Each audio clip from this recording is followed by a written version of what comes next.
Friends, welcome back to my YouTube channel. आज हम लोग बात करेंगे आर्किमिडीज के सिद्धांत का और उत्प्लावन बल के बारे में। तो आर्किमिडीज का सिद्धांत क्या है? आर्किमिडीज ने क्या बताया था?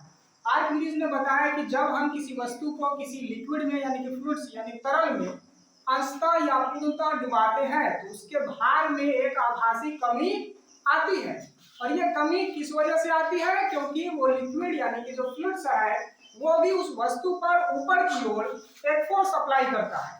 ठीक है, यानी आर्किमिडीज के सिद्धांत में क्या कहेंगे कि जब हम किसी वस्तु को किसी तरल में अंशतः या पूर्णतः डुबाते हैं तो उसके भार में एक आपेक्षिक कमी आती है।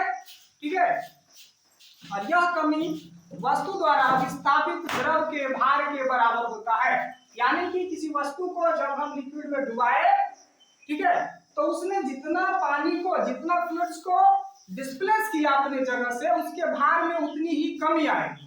ठीक है, तो जो वस्तु जितना ज्यादा लिक्विड को फ्लूइड्स को डिस्प्लेस करेगा उसके भार में उतनी ज्यादा कमी आएगी, यानी वो उतना ज्यादा हल्का प्रतीत होगा और वो उसके सरफेस पे तैरेगा। ठीक है, और इस पर डिपेंड करता है कि कोई वस्तु किसी के सरफेस पे किसी लिक्विड के सरफेस पे तैरेगा या डूब जाएगा। उसके पीछे का रीजन उसका वेट भी है, यानी कोई हल्का वस्तु होगा जिसका डेंसिटी कम होगा वाटर के डेंसिटी से तो वो उस पे तैरेगा, और जिसका डेंसिटी ज्यादा होगा तो वो वाटर में क्या होगा, डूब जाएगा। ठीक है, तो आर्किमिडीज के प्रिंसिपल को आपने समझ लिया। उत्प्लावन बल क्या है? वही आर्किमिडीज के प्रिंसिपल से ही जो है बाय एंड फोर्स डिफाइन होता है। ठीक है, कि जब हम किसी वस्तु को किसी तरल में अंशतः या पूर्णतः डुबाते हैं तो उसके भार में एक आपेक्षिक या आभासी कमी आती है।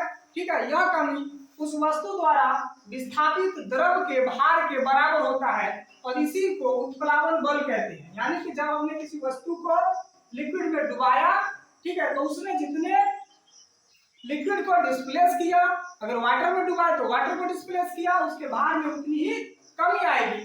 ठीक है, उसी को उत्प्लावन बल कहते हैं। ठीक है, यानी कि जब हम किसी ऑब्जेक्ट को वाटर में डालते हैं, पानी में या किसी और लिक्विड में फ्लूइड्स में डालेंगे तो उसका वेट, उसका जो भार है ड्यू टू ग्रेविटी नीचे की ओर लगेगा। ठीक है, और उसने जितने वाटर मॉलिक्यूल को डिस्प्लेस किया उतना ही फोर्स नीचे से ऊपर की ओर अप्लाई होगा। अगर वस्तु का भार अधिक है बायएंड फोर्स से, ठीक है, वस्तु का भार अधिक है बायएंड फोर्स से, यानी फोर्स एक मान लेते हैं बायएंड फोर्स को, तो उससे अधिक है तो ऑब्जेक्ट क्या होगा, डूब जाएगा। क्या होगा, डूब जाएगा। अगर वेट अधिक है और नीचे से जो बायएंड फोर्स लग रहा है उस पे वो कम है तो ऑब्जेक्ट डूब जाएगा। बट यहाँ पे इस कंडीशन के लिए यहाँ पे देखिए कि ऑब्जेक्ट तैर रहा है, तो इसमें क्या हुआ कि वेट जो है वो कम है, किससे, बायएंड फोर्स से। कम या बराबर हो तभी भी तैरेगा। अगर बायएंड फोर्स अधिक है और वस्तु का वेट कम है तो ऑब्जेक्ट उसके सरफेस पे तैरेगा। अगर बायएंड फोर्स बराबर है वस्तु के वेट से तो थोड़ा सा ऑब्जेक्ट डूब के तैरेगा। जैसे कोई लकड़ी का सिल्ला डालते हैं तो अंशतः डूब के वो तैरता है।